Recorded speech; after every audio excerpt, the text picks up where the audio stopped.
Hi, my name is Cheryl Major, and I want to welcome you to Eat Your Blues Away.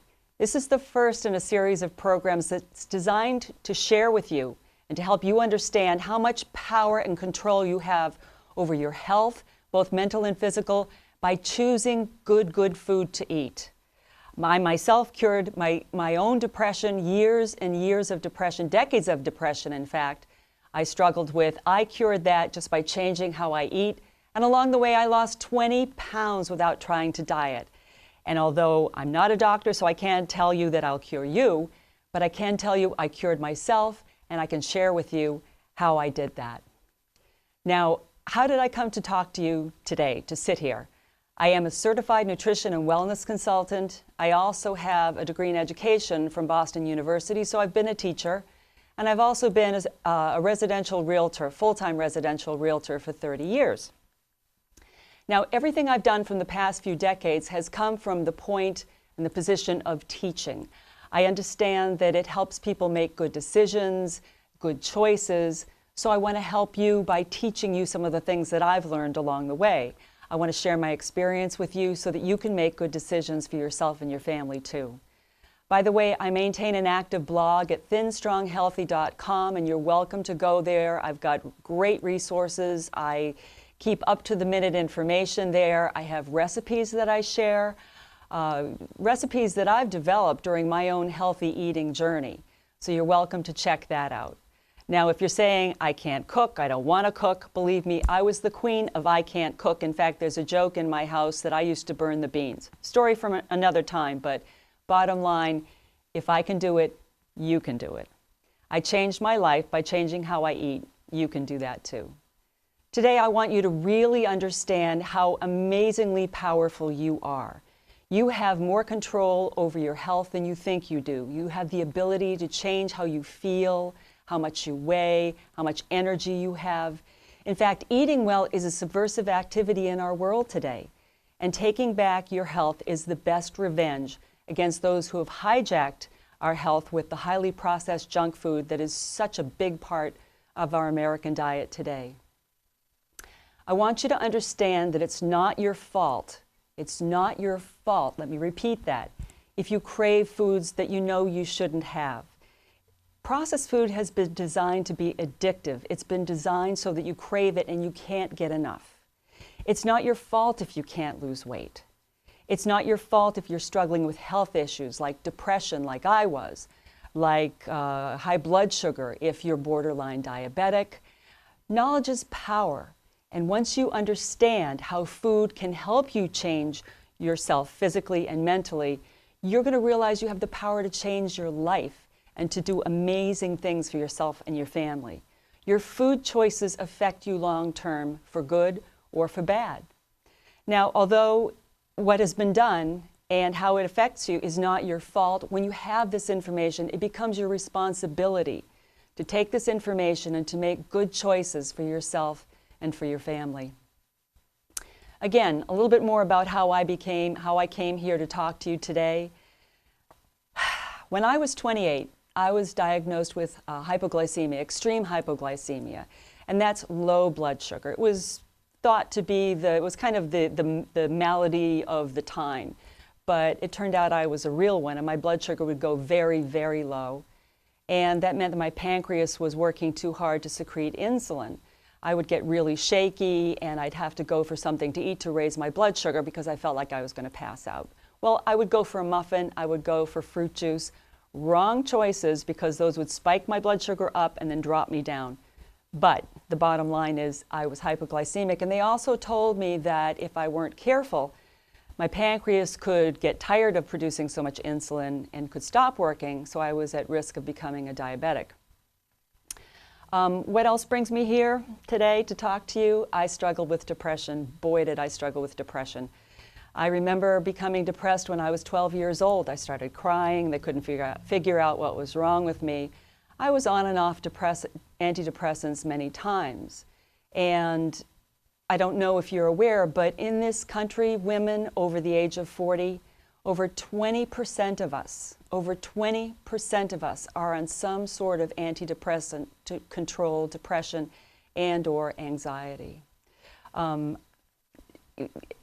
those were things that I dealt with over the years. Now, let's fast forward to what really started this revolution and evolution for me. In 2012, my husband and I were out in California at my niece's wedding, and he had been having some really disturbing, really weird health things happening. He had trouble with muscle weakness, and his blood sugar levels were so high, he had to test his sugar twice a day. Now, this was really scary for us because both his brother and his mother had had diabetes. He was having issues with being borderline with glaucoma and cataracts, and he was having waves of depression. He was having really bad nightmares, disturbed sleep. And we were out there, and he had a really bad event. We had driven down to San Diego to do some sightseeing. We had walked around. It was hot. We said, let's go get a pizza and a beer. We sat down. We had a bite of pizza and a sip of beer. And he said, we got to leave. We got to leave. We used to call them spells. It was kind of a thing where everything would come up on him. And he would get so overwhelmed. Sip of water. He would get so overwhelmed with all the different things that he was dealing with that he would have to go lie down and go to sleep.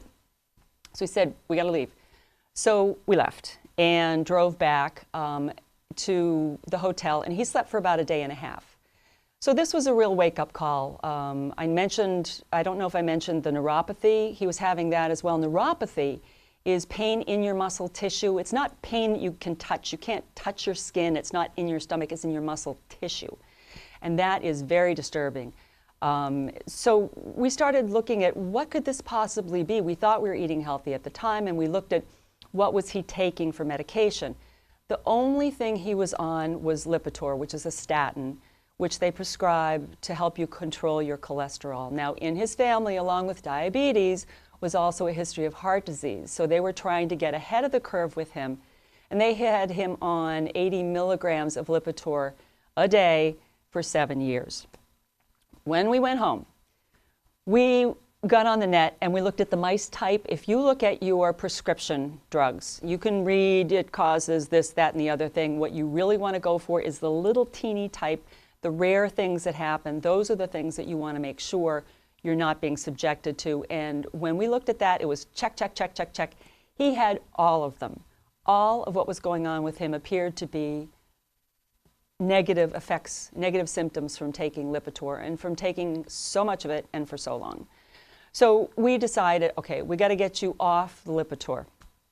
So back to what we were eating. We thought we were eating healthy at the time. Now, we were doing low fat and no fat, trying to contribute to controlling his cholesterol.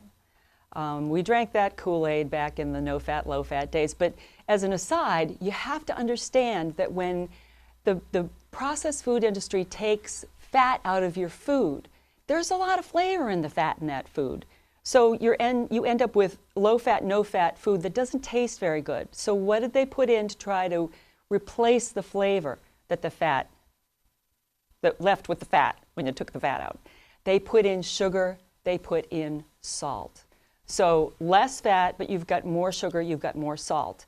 Now, do the math on this. This is going to increase blood pressure with the salt, and it's also the sugar is going to contribute to our obesity epidemic, and we'll talk more about that later. But back to what we were eating. We were eating soy substitutes for bacon and sausages. Again, trying not to eat meat, trying not to eat things that were high in cholesterol, but still trying to get some protein. But those soy products were very, very, very processed. They had preservatives. There wasn't whole food in it. It was a processed soy product. We also had been eating fish and poultry. I actually was never a fan of meat. It was just my thing. I just didn't like the way it tasted. Rob stopped eating meat when we realized that he had a problem with cholesterol. But if you're a meat eater, be assured you can still eat meat. There are meats that you can eat, but you have to. We'll talk more about this down the road, but there are ways to choose wisely so that you're eating meat that serves you rather than harms you. For sugar, we were using stevia, we were using maple syrup, we were using honey for sweeteners. We were trying to eat whole grains. So we thought we were doing a good job. Now, I want to talk to you a little bit about how we crave foods and what foods we crave. And it's about breaking the cycle of addiction. And I want to ask you, what foods can you not imagine being able to live without? Can you imagine not having potato chips, not having cookies, not having pizza or pastry? Or can you imagine not having carrots, kale, grapes, sweet potatoes? I think we all know what that answer is. And let's admit it, we think about food all the time. I think about food all the time. I think about different food now. But honestly, if you have a bad day, what are you going to reach for? Are you going to go home and say, I can't wait to steam some sweet potatoes? Or you're going to go home and have a cookie? Are you going to have, French fries and a Coke? Are you going to treat yourself to a Snickers bar? Junk food is addictive by design. Processed food is designed in labs to make us crave it. This is done intentionally so that we're continually hungry for it. So it's not your fault that you crave the stuff that isn't good for you. It's not your fault. They've designed it so that you want it. They've got you right where they've got you right where they want you, and they don't want to lose you because you're on that eating addictive food, processed food treadmill. This food that they have designed in the labs is engineered to trigger the pleasure centers in your brain. So if you think you feel better when you eat a cookie, it's because you do. But you feel better for a short amount of time, not for a long period of time. It's short. And then it goes down, and then you crave the cookie again, and you eat another cookie, and it goes down. And you go with this cycle again. Now, foods I used to crave, I don't crave anymore. When I was putting this presentation together, I was thinking, what did I used to crave? Well, I can honestly tell you that I used to kind of joke. If you put me in front of a firing squad and you said, what do you want for your last meal? I would say a good, strong cup of black coffee and a really good donut, because I love those things. So my changes have been choice. It's not that I don't love the things that you love to eat. It's that I love feeling better more. So let's talk about breaking the cycle of addiction, because you don't stand a chance unless you take a stand for yourself. You're bombarded with ads for junk food and processed food all the time. If you continue to eat processed food and junk food, what can you expect? Well, you can expect weight gain. We're in the middle of a terrifying obesity epidemic. You can expect rising blood sugar levels, borderline diabetic. You can expect joint pain. Did you know that for every pound of extra weight you carry, it puts 3 times that much weight and pressure on your hips, your knees, your feet, your joints? So if you say, I need to lose 10 pounds, do the math on that. You are putting 30 extra pounds of pressure on your hips, your knees, and your feet. So if you're carrying around a lot of extra weight and you find you're shuffling and you're leaning on the grocery cart when you go through the aisles, it's because it's that 3 times factor. So keep that in mind. You can also expect bad skin, poor skin tone or color, lack of energy and mental focus. All of these things are gifts, not so much, but we'll call them gifts for now, that the processed food industry has bestowed on us with their processed lab-engineered food. Let's talk about fat. Let's talk about belly fat. We hear a lot of talk about belly fat these days, and belly fat versus visceral fat. There's belly fat, and that's the fat that is on the outside. That's when your stomach sticks out, that's your belly fat.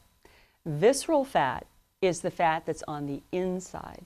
Now, I think a lot of us assume that you've got a stomach, and we kind of assume that once it hits the inside, it's flat. And you don't think it's not flat. It's a sphere. So that's pushing inside. It's surrounding your organs and putting pressure on your organs. So keep that in mind. That's a good visual to have. You need to understand where you are. If you're going to make changes, and I'm on such a mission to help you make changes. Believe me, I'm on a mission to share what's happened to me, that it may happen to you. In order to make changes, you have to realize and acknowledge where you're starting. You have to have a starting point. And then you set goals and you change your life. So this is where we're starting. Okay, also, poor eating choices can also cause inflammation. in your body. And inflammation can cause, slight annoyances, or it can cause really terrible damage. And now inflammation is believed to be the root cause of most diseases and of premature aging. Also, production of cortisol, called the stress hormone. Cortisol regulates many of the changes that occur in the body in response to stress, including blood sugar levels, fat, protein, and carbohydrate metabolism to maintain blood glucose, and immune responses, belly and visceral fat. It affects all of those, cortisol does. So Rob and I, what we did, we cleaned up our act. We purged our pantry, we cleaned out our refrigerator, we cleaned out our freezer, but I'll tell you, it's an ongoing learning process. We thought we took the hard line. We thought we slammed the door shut and we changed everything. And we did a lot in the beginning. But the more we learned, the more we read, the better we felt. And the more we learned and the more we read, because we felt so much better and we started to see these fabulous changes, the more we realized that it's a process, it's an ongoing process. So you don't just change and that's it. But what happened to us was amazing. In fact, for me personally, it was nothing short of a miracle. For me, I changed what I was eating because I do the majority of the cooking, but I did it to support Rob because we were trying to get him off the statins so that we could get his cholesterol and his blood glucose and all of that. Well, I was in the middle of a personal experience that was very hard for me. I was in the middle of selling my family home. My parents had lived there for 50 plus years. I grew up there. They had both passed away and I had to sell. I had to pack it up and I had to sell my family home. And it was something I didn't want to do, something that had to be done. And it was about 6 months after we started this healthy eating journey. And Rob and I kept waiting for me to be a depressed mess. And I wasn't. And it was the strangest thing because all of a sudden we realized I wasn't depressed about this. I was sad. I would get teary, but I was appropriately sad. If depression isn't about not being sad, depression is it's ongoing. It's always with you. Life makes you sad sometimes. And I was sad at this time, but it was appropriately sad. I wasn't depressed. And that for me was a miracle. And it colored all aspects of my life. It gave me more patience. It gave me more clarity. I started to sleep better. I lost 20 pounds. I lost 20 pounds and I wasn't even trying to diet. It just fell off me. And this is what I want to share with you too. You don't have to diet. You don't have to diet. We'll go into that a little bit down the road. But I want to tell you what happened with Rob too, because it was so exciting. So he started to feel better. His cognitive stuff, he had some short-term memory stuff that was going on too. So his memory started getting better. His brain started getting clearer. He started to want to do his projects. He does woodworking. He's an artist. So he went back to that stuff. And we had been doing this for a while, and he went back for a battery of tests. His cholesterol is completely normal. His HDL is good. It's up. His LDL, the bad, is down. He's off his statins. He does not have to test his sugars. Sugar levels are great. His inflammation marker, which is CRP, stands for C-reactive protein, that's perfect. So this for us has been an unbelievable miracle. So what I want to tell you is, and please, if you get nothing from this, get this. Don't diet. Don't diet. Dieting is a bazillion-dollar business in this country. So many people are making money from you trying to lose weight and buying their diet programs and paying to go weigh in and paying to have food delivered to your door. Take that money and just buy good, whole, healthy food. And that's what this program is going to help you do. That's what we're going to share with you. This is not a diet. What I'm talking about is not a diet. It is a lifestyle. And that's the best thing. You don't have to diet. You don't have to diet to feel better, to look better, to lose weight. The word diet screams deprivation and misery. I want you to be happy. I don't want you to be deprived. I don't want you to feel miserable. And I know there are many of you out there who have experienced the yo-yo diet phenomenon. Yo-yo dieting, you lose weight, you put it back on. You lose weight, you put it back on. So many people have gone through this. And the fact is, when you lose and gain weight, it actually becomes harder for your body to let go of the weight. There's a message that your brain gets when you lose and gain and lose and gain. Your body starts to think that it's starving, and it hangs on to those pounds that you are so desperately trying to lose. So the yo-yo diet makes it harder for you to lose weight. Now, there are different schools of thought on how do you go about doing this. Well, one of them is cold turkey. You slam the door and you just get rid of all the stuff that you're eating and you start eating in a different way. Now, as I mentioned before, there's a lot that you learn along the way. So slamming the door, it's a way to start. There's a lot to learn, though. So making a big, sever off your ties with processed food, that's one way to go. There are gradual steps you can take toward a new way of eating. That's another way to do it. But never go on a diet. Please never go on a diet, not a crash diet, not a diet of any kind. And how do you truly begin to change how you eat? Where in the world do you start? Well, you purge your pantry, you purge your refrigerator and your freezer. You get rid of all processed foods. You get rid of anything in a box. Anything in a box, you get it out of there. You get rid of anything with more than 5 ingredients, anything with ingredients you can't pronounce, you don't understand, you don't know what they are. Get rid of it. Get it out of there. What can I eat? I'm sure you're thinking that. What in the world am I going to eat? Am I just going to eat lettuce? I'm going to turn into a rabbit? No, not at all. But let's talk about portion control, because that's a big part of this. Our American all-you-can-eat Wednesday night, restaurant phenomenon kind of thing, that encourages us to overeat. There is a group of people, the Okinawans, and they eat until they're 87%, I think is the percentage, 87% full, and then they stop. So be mindful. And a lot of this is about being mindful, eating mindfully and being aware of what you're eating and how you feel while you're eating that. So be aware of stopping eating before you're full, and certainly don't eat until you're stuffed. Don't eat until you're stuffed. So my advice to people is, and I did this, I went out and I bought a smaller plate for my breakfast, because what I found was I was trying to do some portion control, and I had a big plate and I was putting my smaller portions on my big plate. Visually, it looked like I was depriving myself. So I went out and I bought same color plate, but it's a smaller plate, and I look like I've got a nice full plate. So part of this, in changing how you're doing this, part of it is playing games with yourself, almost, while you're going through this transition, to help motivate yourself, to help you feel better about what you're doing. So get a smaller plate. And then another thing is, Dr. Joel Fuhrman, one of my favorite gurus on this topic, says the salad is the main dish. You should have a salad, certainly with every dinner.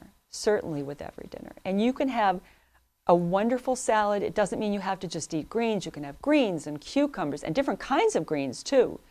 Cucumbers, you can have some fruit, you can have roasted nuts, you can have olives, you can have roasted peppers, you can cut up sugar snap peas. You can make it a really, really interesting beets. Cut up beets and put on there. You can make it a real meal. Have a piece of fish, have a little piece of steak, have a piece of chicken, whatever you want for your protein. You'll be amazed. And if you eat your salad first, it fills you up, but it's not going to carbo load you like eating a baked potato or big plate of rice with butter or sour cream or something like that. So the salad is the main dish. Now, there are delicious ways to make most of your healthy foods. Now, I'm not talking about the Egg Muffin or the Hot Pockets here, but there are delicious ways, and you'll get creative too. You'll get creative with how you're, with the food that you're eating. Now, there's a sign in my doctor's office that I wanted to share with you. I always love this, and it says 3 things. Never eat anything with more than 5 ingredients. Never eat anything that your grandmother wouldn't recognize as food. And never eat anything that won't eventually rot. Words to live by, words to eat by. So a good place to start is be aware of the food that you buy. And if you go to Environmental Working Group or EWG.org, and I also have this, or I'll post it for you on the resource page of thinstronghealthy.com, my blog. It's a list of the Clean 13 and the Dirty Dozen.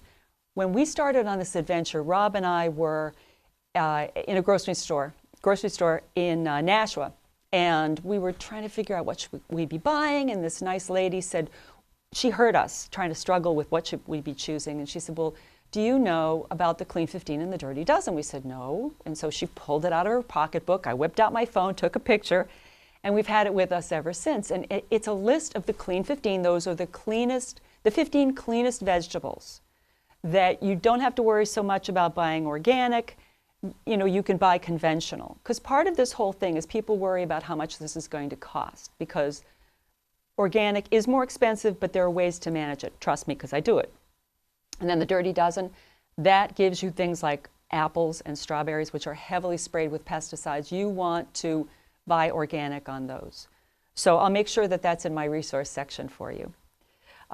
Learn how to shop. This is important. Listen to me now. This is really important. Stick to the perimeter of the grocery store. Stick to the outside of your grocery store. The fresh, whole foods and the less processed foods are there. The inner aisles have the chips, soda, cookies, cake mixes, etc. that you want to avoid. Now, you'll shop with new eyes the next time you go to the grocery store. You'll be able to make good choices, and you'll be able to make conscious, informed choices. Now you're armed with the information the processed food industry doesn't want you to have. You now have the awareness to choose differently so you don't have to diet. Let me say that again. You can choose to eat well so you don't have to diet. Don't diet. I don't want you dieting anymore. You can eat to be well rather than to be sick. Don't buy junk food. Don't have it in the house. If it's there, you're going to eat it. You'll come home. You'll have a bad day. You'll say, I'll just have one cookie. Half a bag later, you'll be kicking yourself. Remember, they've designed it so that you can't have just one. Instead, buy fresh whole foods. There are great ways to fix them, to have snacks, to plan ahead, to make big meals so you don't have to cook a McGilla meal every night. We'll get into all of that. I got plans for you. You won't always feel hungry if you eat this way either. Your hunger hormones will normalize. Sometimes I have a hard time saying hunger hormones. They'll normalize and they'll work the way they should, so that they'll tell your brain when it's time to stop eating. The way the food is designed, it's designed to mess with your two hunger hormones, and they don't do their job. They get turned off. So you will stop craving food you know you shouldn't eat once you get on this road. It's amazing. So I want to be sure that you check out thinstronghealthy.com. There you'll find recipes. You'll find information. My resource has a bunch of books that everything that I have there, I have vetted. I've bought it, I've read it, I've used it, I've cooked with it before I put it up there for you. So, you know, it's up to the minute information to support you in your quest for better health. And I'm really committed to helping you on this adventure. If you have questions, I really, really hope you'll email me. My email address is Cheryl@thinstronghealthy.com. And I want to thank you so much for spending this time with me. I look forward to seeing you again. We'll talk some more about things that will help you be and feel better. Thanks so much. I'm Cheryl Major.